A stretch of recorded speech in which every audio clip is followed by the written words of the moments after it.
ಶ್ರೀರಸ್ತು ಶುಭಮಸ್ತು ಶ್ರೀರಸ್ತು ಶುಭಮಸ್ತು. Baby ಅತ್ತೆ, baby ಅತ್ತೆ, ಅತ್ತೆ ಹೀಗೆ ಕೇಳ್ತೀನಿ ಅಂತ ಬೇಜಾರು ಮಾಡ್ಕೋಬೇಡಿ. ನೀವಾಗಲೇ ಎಲ್ಲಿಗೆ ಹೋಗಿದ್ರಿ? ನೀವು ಹೇಳ್ದೆ ಹೋದ್ರು ನನಗೆ ಗೊತ್ತು. ಸುನೀಲ್ ಮನೆಗಲ್ವಾ?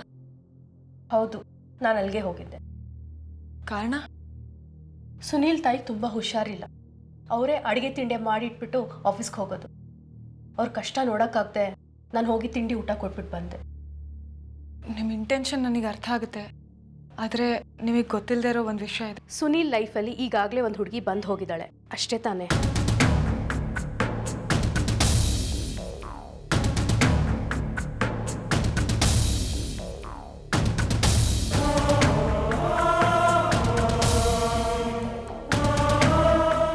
ಅತ್ತೆ, ಈ ವಿಷಯ ನಿಮಗೆ? ನನಗೆಲ್ಲ ಗೊತ್ತು. ಅವರಿಬ್ಬರು ಒಬ್ಬರನ್ನೊಬ್ಬರನ್ನ ಪ್ರೀತಿಸ್ತಾ ಇದ್ರು, ಮದುವೆ ಆಗಬೇಕು ಅಂತಲೂ ಅಂದ್ಕೊಂಡಿದ್ರು. ಆದರೆ ಹುಡುಗಿ ಇವ್ರನ್ನ ಅರ್ಥ ಮಾಡ್ಕೊಳ್ದೆ ಬಿಟ್ಟು ಹೊಟ್ಟೋದ್ಲು. ಅದ್ರಲ್ಲಿ ತಪ್ಪೇನು? ಅವ್ರ ಜೀವನದಲ್ಲಿ ಒಂದು ಹುಡುಗಿ ಬಂದು ಹೋದಾಗೆ ನನ್ನ ಜೀವನದಲ್ಲೂ ಒಂದು ಹುಡುಗ ಬಂದು ಹೋಗಿದ್ದಾನಲ್ಲ. ನಾವಿಬ್ರು ಒಂದೇ ಪರಿಸ್ಥಿತಿನ ಫೇಸ್ ಮಾಡ್ತಿರೋದು. ಅವರು ಒಂದು ಹುಡುಗಿನ ಪ್ರೀತಿಸಿರೋರು, ನಾನು ಒಂದು ಹುಡುಗನ ಪ್ರೀತಿಸಿ ಮದುವೆ ಮಾಡಿಕೊಂಡು ಬಿಟ್ಟು ಬಂದಿರೋಳು. ನಾನು ಅವ್ರ ಮನೆಗೆ ಹೋಗಿದ್ದಕ್ಕೆ ಕಾರಣ ಇದಲ್ಲ, ಮಂಚತ್ವಕ್ಕೆ. ನನಗೆ ಅವ್ರ ಮನೆ ಪರಿಸ್ಥಿತಿ ಗೊತ್ತಾದ ಮೇಲೆ ನನಗೆ ಅಲ್ಲಿಗೆ ಹೋಗ್ಬೇಕನ್ನಿಸ್ತು. ನಾನು ಅವ್ರಿಗೆ ಇಂಪ್ರೆಸ್ ಮಾಡೋಕ್ಕೆ ಹೋಗಲಿಲ್ಲ, ಹೆಲ್ಪ್ ಮಾಡೋಕ್ಕೆ ಹೋಗಿದ್ದು. ಇದ್ರಲ್ಲಿ ಯಾವ ತಪ್ಪು ಇಲ್ವಲ್ಲ? ನಾಳೆನೂ ನಾನು ಊಟ ತೊಗೊಂಡೋಗಿ ಕೊಡ್ತೀನಿ. ಇವತ್ತೇನೋ ನಾನು ನಿನ್ನ ಹೆಸರು ಹೇಳಿದೆ, ನಾಳೆ ನಾನೇ ತಂದೆ ಅಂತ ಹೇಳ್ತೀನಿ. ಸುಳ್ಳನ್ನ ಜಾಸ್ತಿ ದಿನ ಮುಚ್ಚಿಡೋಕ್ಕಾಗಲ್ಲ. ಅದಕ್ಕೆ ನಾನೇ ಹೇಳಿಬಿಟ್ರೆ ಒಳ್ಳೇದಲ್ವಾ? ಅವ್ರು ನನ್ನ ಬಗ್ಗೆ ಏನು ತಿಳ್ಕೊಳ್ತಾರೋ ಗೊತ್ತಿಲ್ಲ, ಆದರೆ ನೀನು ನನ್ನ ಬಗ್ಗೆ ತಪ್ಪಾಗಿ ತಿಳ್ಕೊಳ್ಳಲ್ಲ ಅಲ್ಲ? ಛೇ, ನಾನು ನಿಮ್ಮ ಬಗ್ಗೆ ತಪ್ಪು ತಿಳ್ಕೊಳ್ಳಲ್ಲ. ಆದರೆ ಸುನೀಲ್ ಈಗಾಗಲೇ ಮದುವೆ ಬೇಡ ಅಂತ ಡಿಸೈಡ್ ಮಾಡಿದ್ದಾನೆ. ಅವನ ಹಳೆ ಹುಡುಗಿ ನೆನಪಿಂದ ಆಚೆ ಬಂದು ನಿಮ್ಮ ಬಗ್ಗೆ ಈಗ ಇಂಟ್ರೆಸ್ಟ್ ತೋರಿಸ್ತಾನೆ ಅಂತ ನನಗೆ ಅನಿಸ್ತಿಲ್ಲ. ಅದ್ರ ಬಗ್ಗೆ ಎಲ್ಲ ನಾನು ಯೋಚನೆ ಮಾಡಿಲ್ಲ. ಸದ್ಯಕ್ಕೆ ನನ್ನ ಮನಸ್ಸಿಗೆ ಏನು ಅನಿಸುತ್ತೋ ಅದನ್ನು ನಾನು ಮಾಡ್ತೀನಿ. ಅವ್ರ ಮನಸ್ಥಿತಿ ಬದಲಾಗೋವರೆಗೂ ನಾನು ಕಾಯ್ತೀನಿ.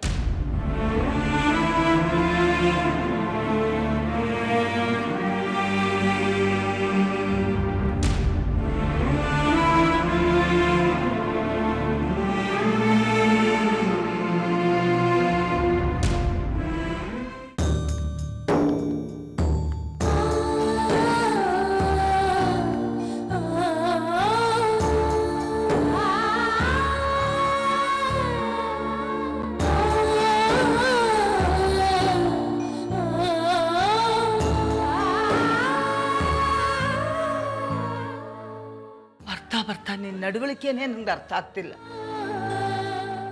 ನೀನು ಇಷ್ಟ ಬಂದಾಗ ಹೊರ ಹೋಗ್ತೀಯಾ, ವಾಪಸ್ ಬರ್ತೀಯ, ಅದೆಲ್ಲ ಹೋಗ್ತೀಯಾ, ಏನು ಮಾಡ್ತೀಯ ಅಂತ ಒಂದೂ ನನಗೆ ಗೊತ್ತಾಗ್ತಿಲ್ಲ. ಅಮ್ಮ, ನಾನು ನಿನ್ನ ಮಗಳು. ನನ್ನ ಬಗ್ಗೆ ನೀನು ಏನು ಯೋಚನೆ ಮಾಡಬೇಡ. ನಿನ್ನ ಹೆಸರಿಗೆ ಮಸಿ ಬಳಿಯುವಂಥ ಕೆಲಸ ನಾನು ಯಾವತ್ತೂ ಮಾಡೋದಿಲ್ಲ. ನನ್ನ ಜೀವನದಲ್ಲಿ ಕವ್ದಿದ್ದ ಕಾರ್ ಮೋಡದಿಂದ ಆಚೆ ಬರೋದಕ್ಕೆ ಟ್ರೈ ಮಾಡ್ತಾ ಇದ್ದೀನಿ. ಹೊಸ ಜೀವನನ ಕಟ್ಕೊಳ್ಳೋದಕ್ಕೆ ಟ್ರೈ ಮಾಡ್ತಾ ಇದ್ದೀನಿ. ನಿನ್ನಿಂದ, ಈ ಮನೆಯವರಿಂದ ಬೇಕಾಗಿರೋದು ನಂಬಿಕೆ. ದಯವಿಟ್ಟು ಈಗ ನಾನೇನು ಕೇಳಬೇಡ.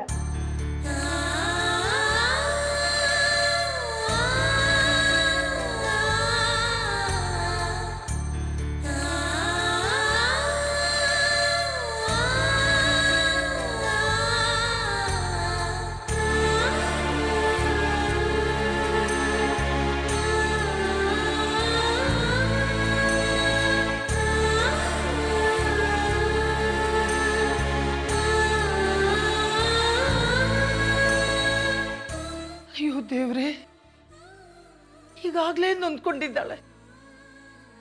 ಇನ್ನೂ ಅವಳು ಬದುಕಿನಲ್ಲಿ ಎಡವಿದ್ರೆ ಅವಳಿಗಿಂತ ಹೆಚ್ಚಾಗಿ ನೋವು ನನಗಾಗುತ್ತೆ. ದೇವ್ರೆ, ದಯವಿಟ್ಟು ಅವಳ ಬದುಕನ್ನು ಸರಿದಾರಿಯಲ್ಲಿ ತಗೊಂಡ್ ಬಾ.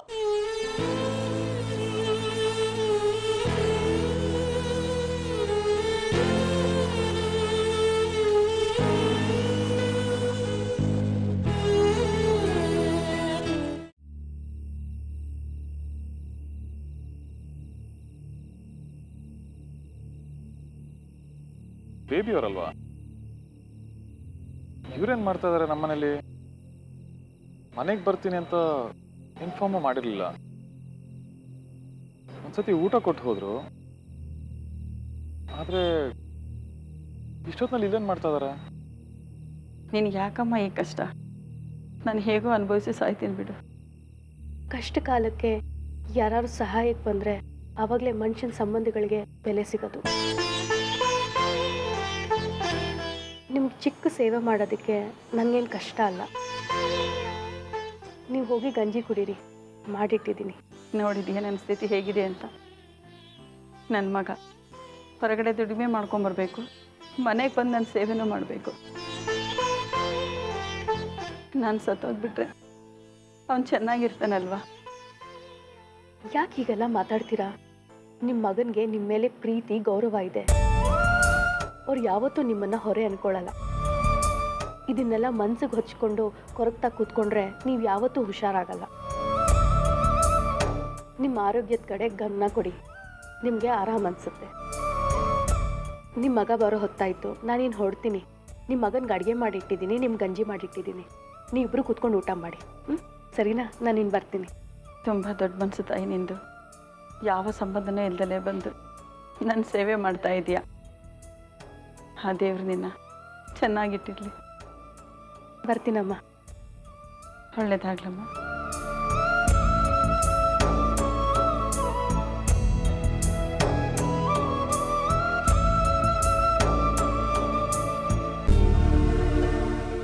ನಾನು ಬರ್ತೀನಿ. ಬೇಬಿ ಅವರೇ, ಒಂದು ನಿಮಿಷ. ಈಗ ಕೇಳ್ತೀನಿ ಅಂತ ತಪ್ಪು ತಿಳ್ಕೊಬೇಡಿ. ಅಲ್ಲ, ಇತ್ತೀಚೆಗೆ ಯಾಕೆ ಇಷ್ಟೊಂದು ಕನ್ಸರ್ನ್ ತೋರಿಸ್ತಿದ್ದೀರಾ ನಮ್ಮ ಮೇಲೆ?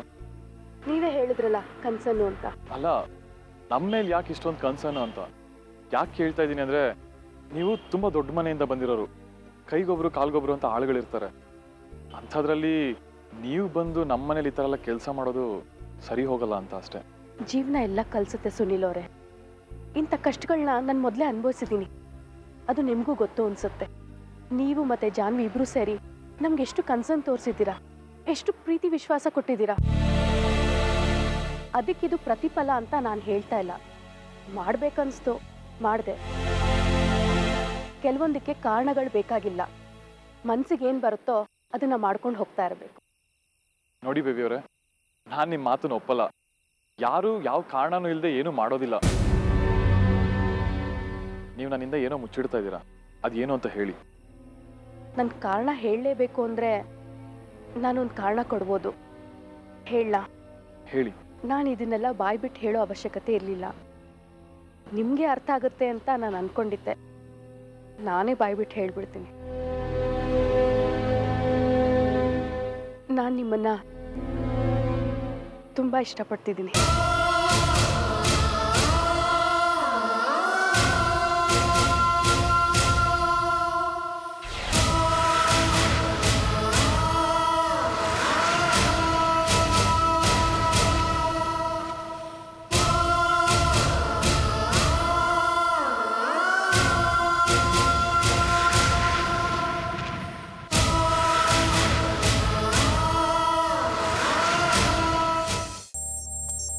ಸುನಿಲ ಮತ್ತೆ ಬೇಬಿ ಅತ್ತೆ ವಿಷಯಕ್ಕೆ ಏನಾದರೂ ಫೋನ್ ಮಾಡಿದ್ದಾನ? ಹಲೋ ಜಾನ್ವಿ, ನಾನು ನಿನ್ನ ಹತ್ರ ಒಂದು ಮಾತು ಕೇಳ್ತೀನಿ, ನಿಜ ಹೇಳಬೇಕು. ಏನು? ನೆನ್ನೆ ನಮ್ಮ ಮನೆಗೆ ಊಟ ತಿಂಡಿ ಕೊಟ್ಟು ಕಳಿಸಿದ್ದು ನೀನೇನಾ? ಇವಾಗ ಈ ಮಾತು ಯಾಕೆ ಕೇಳ್ತಿದ್ಯಾ? ಹೇಳು.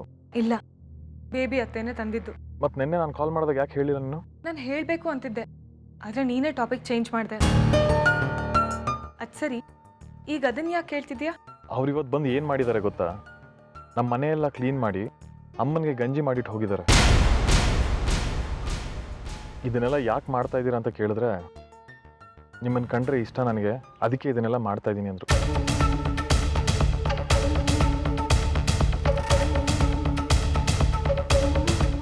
ಜಾನ್ವಿ, ಏನೇ ಇದೆಲ್ಲ ನನಗೊಂದು ಅರ್ಥ ಆಗ್ತಾಯಿಲ್ಲ. ಇದರಲ್ಲಿ ಅರ್ಥ ಆಗದೆ ಇರೋದು ಏನಿದೆ ಸುನಿಲ? ಬೇಬಿ ಅತ್ತೆಗೆ ನಿನ್ ಕಂಡ್ರೆ ನಿಜವಾಗ್ಲೂ ಇಷ್ಟ ಇದೆ. ಅಲ್ಲ ಕಣೆ ಜಾನ್ವಿ, ಇದೆಲ್ಲ ಹೇಗೆ ಸಾಧ್ಯ? ಅವ್ರ ಲೈಫ್ ಸ್ಟೈಲೇ ಬೇರೆ, ನನ್ನ ಲೈಫ್ ಸ್ಟೈಲೇ ಬೇರೆ. ಜೀವನ ಅಂದರೆ ಅದೇ ಕಣೋ, ಬೇರೆ ಬೇರೆ ದಿಕ್ಕಲ್ಲಿ ಹರಿಯೋ ನದಿ ಒಟ್ಟಿಗೆ ಸೇರಿ ಸಮುದ್ರ ಸೇರಲ್ವಾ? ನೋಡು, ನಾವುಗಳು ನದಿಗಳಲ್ಲ, ನಾವು ಮನುಷ್ಯರು. ಆದ್ರೆ ಏನಂತೆ, ಅವರು ಒಂದು ಮದುವೆಯಿಂದ ತುಂಬ ನೋವು ಅನುಭವಿಸಿ ಆಚೆ ಬಂದು ಈಗ ಒಂಟಿಯಾಗಿದ್ದಾರೆ. ನೀನು ಒಂದು ಹುಡುಗಿಯಿಂದ ಮೋಸ ಹೋಗಿ ನೊಂದಿದೀಯ. ಹೀಗೆ ನೊಂದಿರೋರೆ ಇನ್ನೊಬ್ರು ನೊಂದಿರೋರಿಗೆ ನಿಜವಾದ ಸಾಂತ್ವನ ಹೇಳಕ್ ಸಾಧ್ಯ?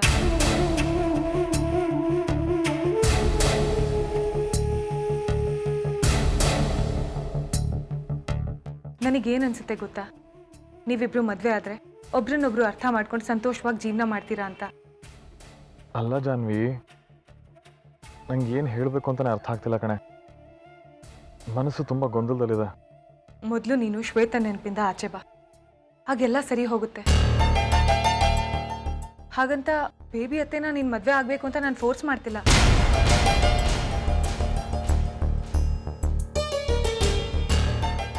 ಮೊದಲು ನೀನು ಶ್ವೇತ ನೆನಪಿಂದ ಆಚೆ ಬಂದು ಸರಿಯಾಗಿ ಯೋಚನೆ ಮಾಡೋ ಸ್ಥಿತಿಗೆ ಬಂದಮೇಲೆ ನಮ್ಮ ಬೇಬಿ ಅತ್ತೆ ಬಗ್ಗೆ ಯೋಚನೆ ಮಾಡು. ನೋಡು, ನಮ್ಮನೇಲಿ ನಿನ್ನನ್ನು ಎಲ್ಲರೂ ಒಪ್ಪಿದ್ದಾರೆ. ನಮ್ಮನೇಲಿ ಯಾವ ಪ್ರಾಬ್ಲಮೂ ಇಲ್ಲ. ನೀನು ಸರಿಯಾಗಿ ಯೋಚನೆ ಮಾಡಿ ಬೇಬಿ ಅತ್ತೆ ಬಗ್ಗೆ ಹೇಳು. ನಿನಗೆ ಬೇಬಿ ಅತ್ತೆ ಇಷ್ಟ ಆಗಲಿಲ್ಲ ಅಂದರೆ ಪರವಾಗಿಲ್ಲ, ನನಗೆ ಹೇಳು. ನಾನೇನು ಬೇಜಾರು ಮಾಡ್ಕೊಳ್ಳಲ್ಲ. ಓಕೆ ಕಣೋ, ಬಾಯ್.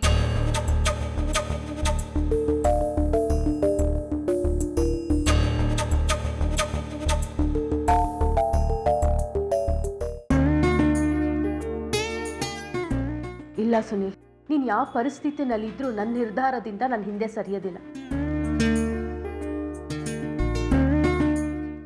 ಯಾವತ್ತೂ ನಾನು ನಿನ್ನ ಜೊತೆನೇ ಇರ್ತೀನಿ. ಯಾಕೆಂದರೆ ಪ್ರೀತಿ ಅನ್ನೋದು ಭ್ರಮೆ ಅಲ್ಲ, ಬದುಕು ಅಂತ ನನಗೆ ಅರ್ಥ ಆಗಿದೆ.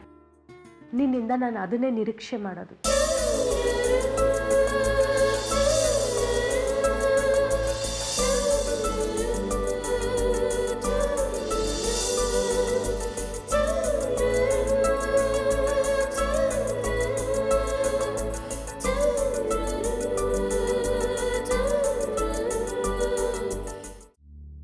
ಜಾನ್ವಿ, ಸುನಿಲ ಬೇಬಿನ ಮದುವೆ ಆಗಕ್ಕೆ ಒಪ್ತಾನ? ಸುನಿಲ ತುಂಬ ಒಳ್ಳೆ ಹುಡುಗ, ತುಂಬ ಕಷ್ಟದಲ್ಲಿ ಬೆಳೆದವನು. ಇನ್ನೊಬ್ರ ಪರಿಸ್ಥಿತಿ ಮನಸ್ಥಿತಿ ಅರ್ಥ ಮಾಡ್ಕೋತಾನೆ. ಬೇಬಿ ಅತ್ತೆ ಅವನ ಬಗ್ಗೆ ತೋರಿಸ್ತಿರೋ ಕನಸನ್ನು ಅವನಿಗೆ ಅರ್ಥ ಆಗಿದೆ. ನನಗನ್ಸದ ಪ್ರಕಾರ ಅವನಿಗೆ ಮದುವೆಗೆ ಒಪ್ತಾನೆ. ಇದುವರೆಗೆ ಈ ಮನೇಲಿ ನೀನು ಅನ್ಕೊಂಡಾಗೆ ಎಲ್ಲ ಆಗ್ತಿದೆ. ಈ ವಿಷಯದಲ್ಲೂ ಹಾಗೆ ಆಗ್ಬಿಟ್ರೆ ಸಾಕಮ್ಮ, ಅವಳ ಜೀವನಕ್ಕೆ ಒಂದು ಅರ್ಥ ಸಿಗುತ್ತೆ. ಇದು ಆಗುತ್ತೆ ಅಜ್ಜಿ, ಆ ನಂಬಿಕೆ ನನಗಿದೆ. ಇರು, ಸುಧನ್ ಬರ ಕೇಳಿದ್ದೆ, ಸುಧಾನೇ ಬಂದಿರ್ಬೇಕು, ನಾನೇ ಹೋಗ್ತೀನಿ.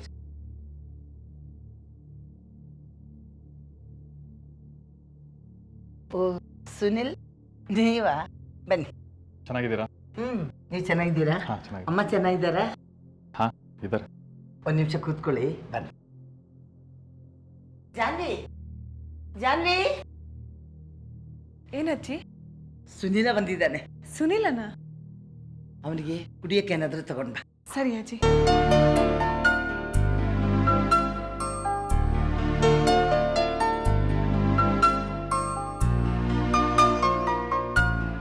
ಕೆಲಸ ಎಲ್ಲ ಹೇಗೆ ನಡೀತಿದ್ಯಪ್ಪ? ಆರಾಮಾಗಿದೆ ಅಮ್ಮ. ರಿಯಲ್ ಎಸ್ಟೇಟ್ ಬೇರೆ ಬೂಮಿಂಗಲ್ಲಿ ಇದೆಯಲ್ಲ, ಸೊ ಎಲ್ಲ ಆರಾಮಾಗಿ ನಡೀತದೆ. ಚೆನ್ನಾಗಿದ್ರೆ ಸಾಕಪ್ಪ. ಸುನಿಲ, ಕಾಫಿ ತಗೋ.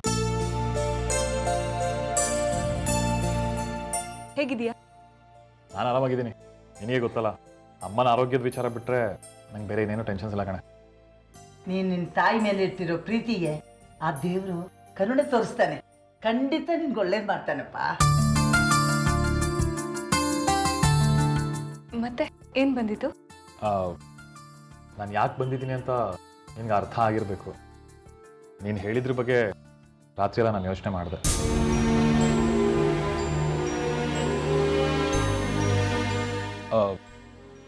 ನಿಮಗೂ ಮತ್ತು ಬೇಬಿಯವ್ರಿಗೂ ಒಪ್ಪಿಗೆ ಅನ್ನೋದಾದರೆ ನಾನು ಅವ್ರನ್ನ ಮದುವೆ ಆಗಿ ರೆಡಿ ಇದ್ದೀನಿ.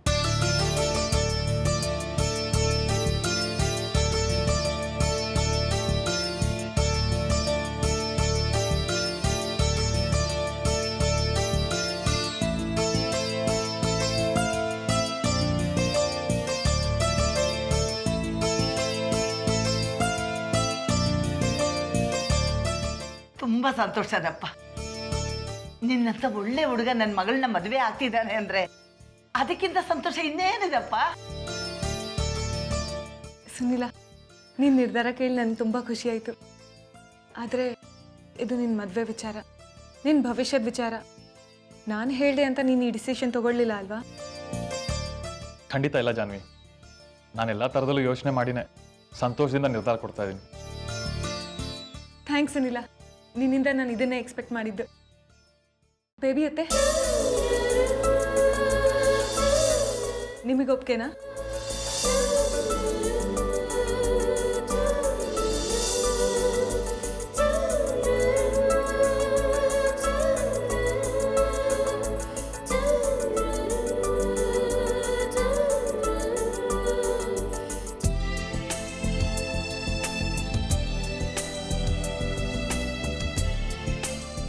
ಬೇಬಿ, ನಿನ್ಗೆ ಒಪ್ಗೆ ತಾನೆ? ಅಜ್ಜಿ, ಇನ್ನು ತಡ ಮಾಡೋದು ಬೇಡ, ಆದಷ್ಟು ಬೇಗ ಮದುವೆ ಮಾಡಿಬಿಡೋಣ. ಏನಂತೀಯ ಸುನಿಲ? ನೀವೆಲ್ಲ ಹೇಗೆ ಡಿಸೈಡ್ ಮಾಡ್ತಿರೋ ಹಾಗೆ. ಹೇಗೂ ವಸುಧಾ ನವೀನ್ಗೆ ಎಂಗೇಜ್ಮೆಂಟ್ ಮಾಡ್ತಿದ್ದೀವಿ, ಅದ್ರ ಜೊತೆಗೆ ಇವರಿಬ್ಬರಿಗೂ ಎಂಗೇಜ್ಮೆಂಟ್ ಮಾಡಿ ಮದುವೆನೂ ಮಾಡ್ಬಿಡೋಣ. ಒಳ್ಳೆ ಐಡಿಯಾ ಅಜ್ಜಿ. ಅದಕ್ಕೆ ಬೇಕಾದ ವ್ಯವಸ್ಥೆ ಎಲ್ಲ ನಾನು ಮಾಡ್ತೀನಿ.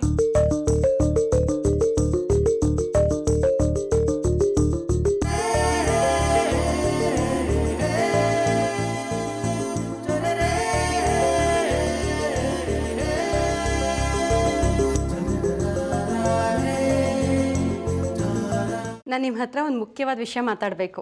ಹೇಳಿ. ನಮ್ಮ ಬೇಬಿ ವಿಷಯ. ಅವಳ ಲವ್ ಸಕ್ಸಸ್ ಆಯಿತು. ಹೌದಾ? ಸುನಿಲ್ ಒಪ್ಕೊಂಬಿಟ್ರಾ? ಹಾಂ, ಅವರೇ ನಮ್ಮ ಮನೆಗೆ ಬಂದಿದ್ದರು.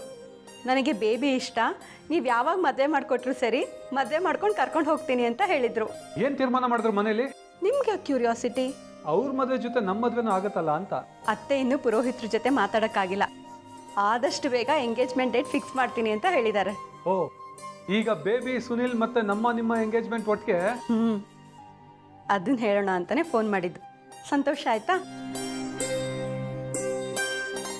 ಬೇಬಿ ಅವ್ರ ಲವ್ ಸಕ್ಸಸ್ ಆಗಿದ್ದಕ್ಕೆ ಖುಷಿ ಆಗ್ತಾ ಇದೆ.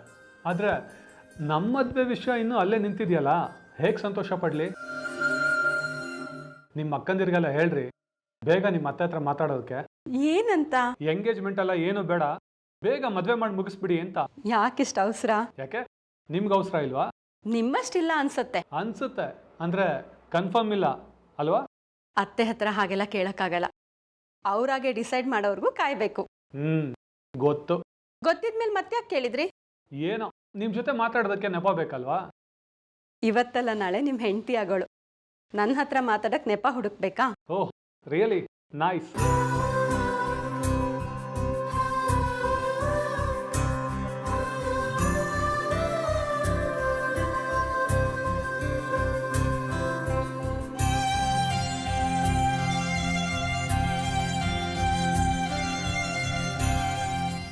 ಜಾನ್ವಿ, ನಿನ್ನ ಪ್ರಯತ್ನದಿಂದ ಬೇಬಿ ವಸುಧಾ ಜೀವನಕ್ಕೆ ಒಂದು ದಾರಿ ಆಯಿತು. ಇನ್ನು ನನಗೆ ಯಾವ ಚಿಂತೆಯೂ ಇಲ್ಲ. ನಿನ್ನ ಮಗು ಜೊತೆ ಆಟ ಆಡ್ಕೊಂಡು ನೆಮ್ಮದಿಯ ಕಾಲ ಕಳಿತೀನಿ. ಹಾಗೆ ಅನ್ಕೊಳ್ಳೋಕ್ಕೆ ಇಲ್ಲೆಲ್ಲನೂ ಸರಿ ಇಲ್ಲ, ಇನ್ನೂ ಒಂದಷ್ಟು ಸರಿ ಮಾಡೋದಿದೆ. ಏನದು ಹಾಗಂದ್ರೆ? ಬೇಬಿ ಅತ್ತೆ ವಸು ಲೈಫೇನೋ ಸೆಟ್ಲ್ ಆಯಿತು, ಲಲಿತಾ ಅತ್ತೆ ಲೈಫು? ಬೇಬಿ ಅತ್ತೆ ವಸು ಥರ ಲಲಿತಾ ಅತ್ತೆನೂ ಇಷ್ಟು ದಿನ ಒಂಟಿಯಾಗೇ ಇದ್ರು. ಈಗ ಅವರಿಬ್ರು ಲೈಫ್ ಸೆಟ್ಲ್ ಆಗಿದೆ ಅಂದರೆ ಲಲಿತಾ ಅತ್ತೆ ಲೈಫು ಸೆಟಲ್ ಮಾಡಬೇಕು ತಾನೆ. ಏನಿದು ನಿನ್ನ ಮಾತಿನ ಅರ್ಥ? ಲಲಿತಾ ಅತ್ತೆಗೂ ಇನ್ನೊಂದು ಮದುವೆ ಮಾಡಿದ್ರೆ ಹೇಗೆ?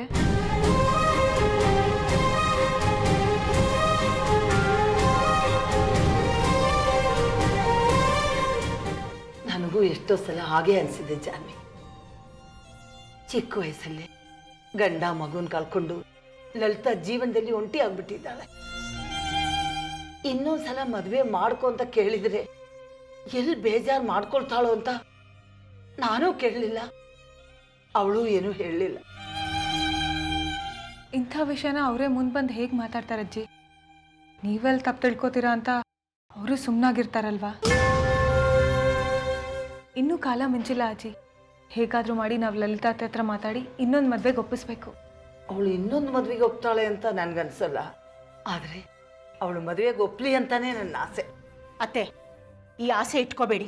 ಲಲಿತಾ, ಎಷ್ಟು ದಿನದಿಂದ ನನ್ನನ್ನು ಮನೆಯಿಂದ ಹೊರಗೆ ಹಾಕಬೇಕು ಅಂತ ಪ್ಲಾನ್ ಮಾಡ್ತಿದ್ದೀರಾ? ನಾವು ಹಾಗೆಲ್ಲ ಅನ್ಕೊಂಡಿಲ್ಲ. ನಮ್ಮ ಉದ್ದೇಶ... ನಿಮ್ಮ ಉದ್ದೇಶ ನನಗೆ ಚೆನ್ನಾಗಿ ಗೊತ್ತು. ನನ್ನನ್ನು ಈ ಮನೆಯಿಂದ ಹೊರಗೆ ಹಾಕಬೇಕು ಅಂತ ತಾನೇ? ನಿಮ್ಮನ್ನ ಮನೆಯಿಂದ ಹೊರಗಾಗಬೇಕು ಅಂತಾಗಲಿ ಅಥವಾ ನಮ್ಮಿಂದ ದೂರ ಕಳಿಸ್ಬೇಕಂತಾಗಲಿ ನಾವು ನಿಮಗೆ ಮದುವೆ ಮಾಡಬೇಕು ಅಂತ ಅಂದ್ಕೊಂಡಿಲ್ಲ. ನೀವು ನಿಮ್ಮದೇ ಆದ ಒಂದು ಜೀವನನ ರೂಪಿಸ್ಕೋಬೇಕು ಅಂತ ನಾವು ನಿಮಗೆ ಮದುವೆ ಮಾಡಬೇಕು ಅಂದ್ಕೊಂಡಿರೋದು. ಜಾನ್ವಿ, ನನ್ನ ಜೀವನಕ್ಕೆ ಏನಾಗಿದೆ? ಗಂಡ ಇದ್ರೆ ಮಾತ್ರ ಜೀವನನ? ಗಂಡ ಇದ್ಕೊಂಡು ಎಷ್ಟು ಜನ ಸುಖವಾಗಿದ್ದಾರೆ. ಅಷ್ಟಕ್ಕೂ ಇನ್ನೊಂದು ಮದುವೆ ಮಾಡ್ಕೊಳ್ಳೋಕ್ಕೆ ನನ್ನ ಗಂಡ ಏನು ಟಾರ್ಚರ್ ಕೊಟ್ಟು ನನ್ನನ್ನು ಮನೆಯಿಂದ ಹೊರಗೆ ಹಾಕಿಲ್ಲ. ಶಿವಕ್ಕಿಂತ ಪ್ರೀತಿ ಮಾಡಿದ್ದಾರೆ ನನ್ನ ಗಂಡ ನನ್ನನ್ನು. ಅಂತಿದ್ರಲ್ಲಿ ಇವತ್ತು ಗಂಡ ಇಲ್ಲ ಅಂತ ಇನ್ನೊಂದು ಮದುವೆ ಮಾಡ್ಕೊಂತ ಹೇಳ್ತಿದ್ಯಾ? ಇಲ್ಲ ಜಾನ್ವಿ, ನನ್ನ ಗಂಡ ಮಗುನ ಮರೆತು ಬದುಕಕ್ಕಾಗಲ್ಲ. ಇನ್ನು ನನ್ನ ಬದುಕು, ಈ ಮನೆ, ನಿಮ್ಗಳ ಒಡನಾಟ, ನಿನ್ನ ಮಗು ಅಷ್ಟೆ. ನಿನ್ನ ಮಗುನ ನೋಡಿಕೊಂಡು ನನ್ನ ತಾಯ್ತನದ ಕೊರಗನ್ನ ತುಂಬ್ಕೋತೀನಿ. ಇನ್ಯಾವತ್ತೂ ನನ್ನ ಮದುವೆ ಬಗ್ಗೆ ಮಾತಾಡಬೇಡಿ. ಲಲಿತಾ, ಯಾಕೆ ಇಷ್ಟಕ್ಕೆಲ್ಲ ಅಪಾರ್ಥ ಮಾಡ್ಕೊಳ್ತೀಯ? ನೀನು ನಿಂದೇ ಆದ ಒಂದು ಸಂಸಾರ ಕಟ್ಕೊಂಡು ನೀನು ಸಂತೋಷವಾಗಿ ಬದುಕಲಿ ಅನ್ನೋದೇ ನಮ್ಮ ಆಸೆ. ಆದ್ರೆ ಆಸೆ ನನಗಿಲ್ವಲ್ಲ, ನೀವ್ಯಾಕತ್ತೆ ತಲೆ ಕೆಡಿಸ್ಕೋತೀರಾ?